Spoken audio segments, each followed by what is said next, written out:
everyone, I'm Miss Mary Beth. I'm the Youth Services Librarian at Ingalls Memorial Library in Ringe, and I'm here today for my very last First Chapter Friday.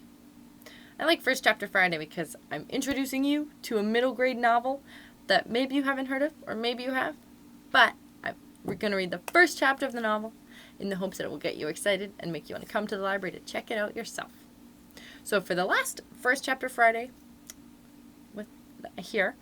I chose to read the book The Friendship War. It's written by Andrew Clements. And I picked this book because, as a kid, I loved Andrew Clements. Have you read his book, Frindle? I loved Frindle. But this is his newest one. And this was actually published last year, and then he passed away in November of 2019. So, he has published many, many books. He published over 80 books, which is a lot of books. So he has a lot of great middle grade novels. He really understands kids in school and how the relationships change and grow and how kids change and grow. And so his writing is very good, especially if you're in middle school or that age. So I'll read you the front chapter of the front flap, and then I'll read you the first chapter. Grace and Ellie have been best friends since second grade. Ellie's always right in the center of things, and Grace is usually happy to be Ellie's sidekick. But what happens when everything changes? This time, it's Grace who suddenly has everyone's attention when she accidentally starts a new fad at school. A fad that has first her class, then her grade, and then the entire school collecting and trading and even fighting over buttons? A fad that might get her in major trouble and could even be the end of Grace and Ellie's friendship, because Ellie's not used to being one-upped by anybody. There's only one thing for Grace to do. With the help of Hank, the biggest button collector in the 6th grade, she'll have to figure out a way to end the fad. But once a fad started, can it be stopped? So let's read the first chapter of The Friendship War by Andrew Clements. Chapter 1 is called All of Them. Flying from Chicago to Boston by myself hasn't been as big a deal as my dad said it was going to be. But nothing ever is. The second I turn on my phone, it dings with 3 texts from him. Text me as soon as you land. Your plane should have landed by now. Are you alright? And they're each spaced 2 minutes apart. So I text Dad right away. All good, just landed. Love from Boston. Dad worries. He calls it planning, but it's worry.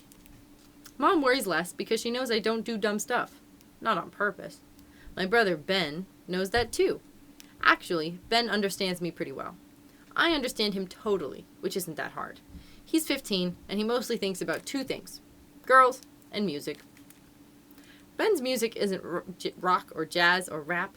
It's marching band, which makes his girlfriend hunt tougher than it needs to be. At least, that's my theory. It's the whole marching with a clarinet while wearing a cowboy hat thing. However, if it hadn't been for Ben's August band camp, the entire family might be here on the plane with me, and I wouldn't be getting to spend time alone with Grandpa. So, hooray for marching band! And if Dad had been a little less worried, then he and Mom probably wouldn't have gotten me my own iPhone a couple weeks ago. So, hooray for dads who worry! Grandpa's waiting right at the end of the walkway from the plane, just like Dad told him to. Hey, Grace! Welcome to Boston! Hi, Grandpa! You look great! I'm not saying that to be polite or anything. When we all came to Massachusetts last summer, it was for Grandma's funeral. And back then, Grandpa seemed way too thin. And old. He looks much better now, and when we hug, I can tell he's not so skinny anymore. The flight attendant in charge of me looks at Grandpa's driver's license. After he signs the form, we're on the move, me with my backpack and him pulling my suitcase. Anything at baggage claim? Nope. Good. So we're headed to Central Parking, unless you're hungry. Dad loaded me up with tons of food. I could survive on the leftovers for a week, I say. That's my son-in-law, the Eagle Scout. Once an eagle, always an eagle. Then he says, hey, did you see that link I sent you about how they're making jet fuel out of vegetable oil? Yeah, I loved that. Of all the people in the world, I think Grandpa understands me best. He's a real estate agent, but he likes math and science almost as much as I do. Last week, we swapped texts while we watched an episode of Nova, and for years he's been emailing me links to news he finds online, like the article about robots that can travel through space. And they can keep building new copies of themselves, and they do that for thousands of years, until the whole galaxy gets explored. Except, I can't prove that Grandpa really is into the science stuff. He might be making himself like it because he knows that I like it. Either way, it's pretty great. At the car, Grandpa loads my gear into the truck. How about you lean back and take a nap? When we get to Burnham, I'll wake you up for some ice cream. And I've got a surprise for you, too. A surprise? What? Not telling, he says. Well, can the surprise come first? Before the ice cream? That gets a chuckle. Excellent idea. It's so good to hear Grandpa laugh. We get going, but I don't want to sleep. I want to stay awake and talk. Especially about Grandma. Except, it might be too soon for him to talk about her. It's still kind of soon for me, too. During 3rd and 4th grades, I called her up a couple times every week, and she just let me talk and talk. I could call her about anything, or about nothing. And if I ran out of stuff to say, she always had something new to tell me, especially about her garden and all the plants and insects and animals. If Grandma had been so great at describing every little thing she loved, no way would I have gotten into science like I have. Anyway, I know we both miss her, which must be a lot different for Grandpa than it is for me. He knew her for so much longer. Compared to him, maybe I hardly knew her at all. It'd be nice to talk, but I got up at 5:30 this morning and I stayed awake to watch a movie on the plane. Once we reached the highway, the humming tires wiped me out. Where are we? I blink and look around, and I remember. The road into Burnham is up near the New Hampshire border. Hey, that's us. And it winds through hills covered with pine and maple trees. We pass old farmhouses, most of them white, with green or black shutters. There are 2 apple orchards, then corn and pumpkin fields surrounded by stone walls. Land in Illinois doesn't look like this. The air feels different, too. Less humid, sort of crisp, even in the last week of August. Grandpa explained once how the soil here is so rocky that it can't hold moisture the way it does in Illinois, and that got us started on learning about the North American glaciers during the last ice age. We get to the town center, and Grandpa says, "Shut your eyes. Don't peek till I say." So I close my eyes. And then I pretend I've been kidnapped and blindfolded, which is probably a weird thing to do, but it makes my observations seem like they matter. I feel the car go straight, and I slow count to 30 before we stop. Maybe a traffic light? No, a stop sign, because we move ahead, then stop, move ahead, stop, and the turn signal is clicking. Okay, so we went 30 seconds at about 30 miles an hour. I did the math, and since going 60 miles per hour means traveling 1 mile per minute, going 30 miles per hour means going half a mile per minute. And we just traveled half a minute, so we went about 1/4 of a mile. Which is what I'll tell the police when I call them with the phone that I cleverly hid in my left sock, so they can figure out how to track the kidnappers and rescue me. The car turns left, and I count up to 115 before we slow to a stop, and I hear the signal turn again. So almost 2 minutes at 30 miles per hour, which is 1 mile. Then it's a sharp right, some bumps and squeaks, and a full stop. "Okay, open your eyes now," he says. I'm looking at a gravel parking lot full of tall weeds, and we're next to a long brick building. Up near the roof, there's a painted sign with faded letters. Burnham Mills. "I bought this whole place just last week. Isn't it great?" Grandpa sounds like Ben after he got his new clarinet. "Yeah, it's great!" And there's a lot of zip in my voice, because I can tell he wants me to love it.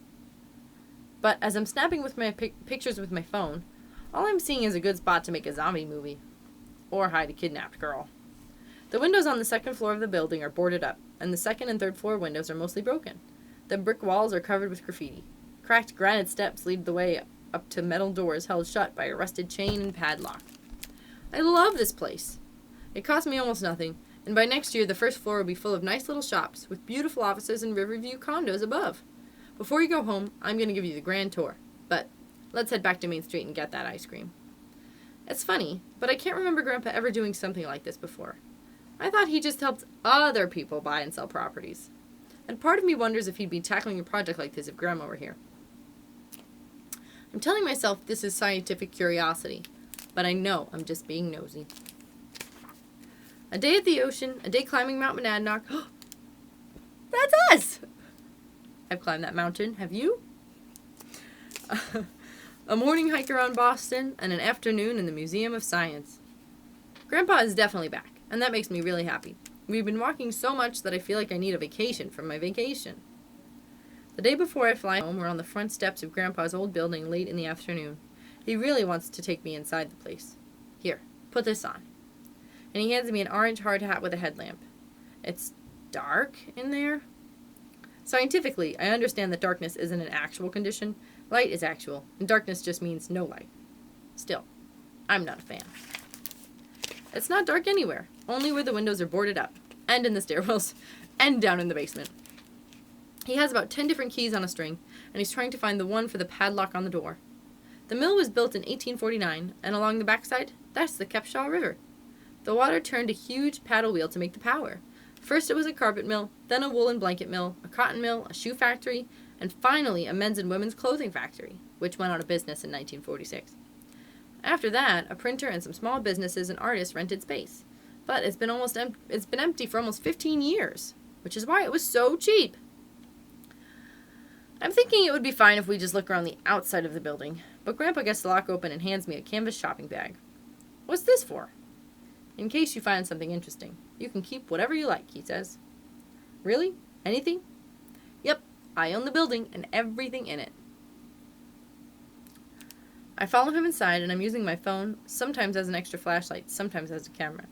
Right away, I realize that this treasure hunt is why Grandpa wanted me to take the grand tour. He knows I love finding stuff, and the old mill is like a gold mine. The first thing I discover is a solid brass doorknob, just lying on the floor inside the mill office. Then I find two wooden bobbins, loaded with red and green yarn, then a giant pair of scissors, a tin box of sewing needles, an iron gear that weighs about 5 pounds, and 2 old-fashioned fountain pens, a silver thimble, a keyring with 9 brass keys, a hammer with a big flat head, and a pair of antique glasses, the kind that pinch onto the nose. After an hour, I feel like I've barely started. But we've got a dinner reservation at Grandpa's favorite seafood place, so I'm trying to see the whole building before time runs out.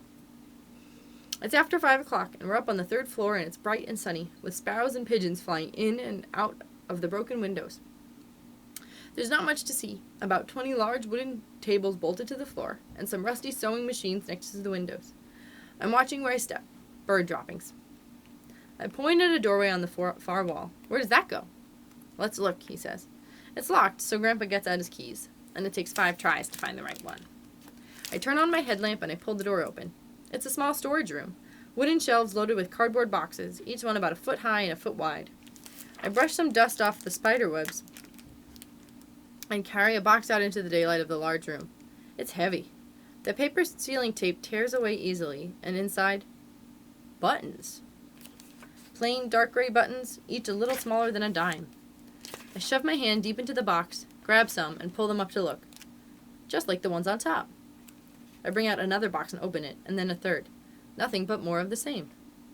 Grandpa says, "That's a lot of gray buttons. Must be almost 30 boxes." "It's okay if I take some of these, right?" I ask. "Like I said, you can keep whatever you want." I scoop 2 quick handfuls into my bag and then stop. "But really, Grandpa, I'd like to have all of them," I say. He points at the shelves. "All of them?" "Yes, please." "What in the world are you going to do with that many buttons?" "I don't know, but I still want them. If it's okay." Now he's laughing. "Sure, why not? Take them all." He looks over the shelves again, thinking, it might be a week or so before I can get them shipped, but the boxes should fit onto one pallet.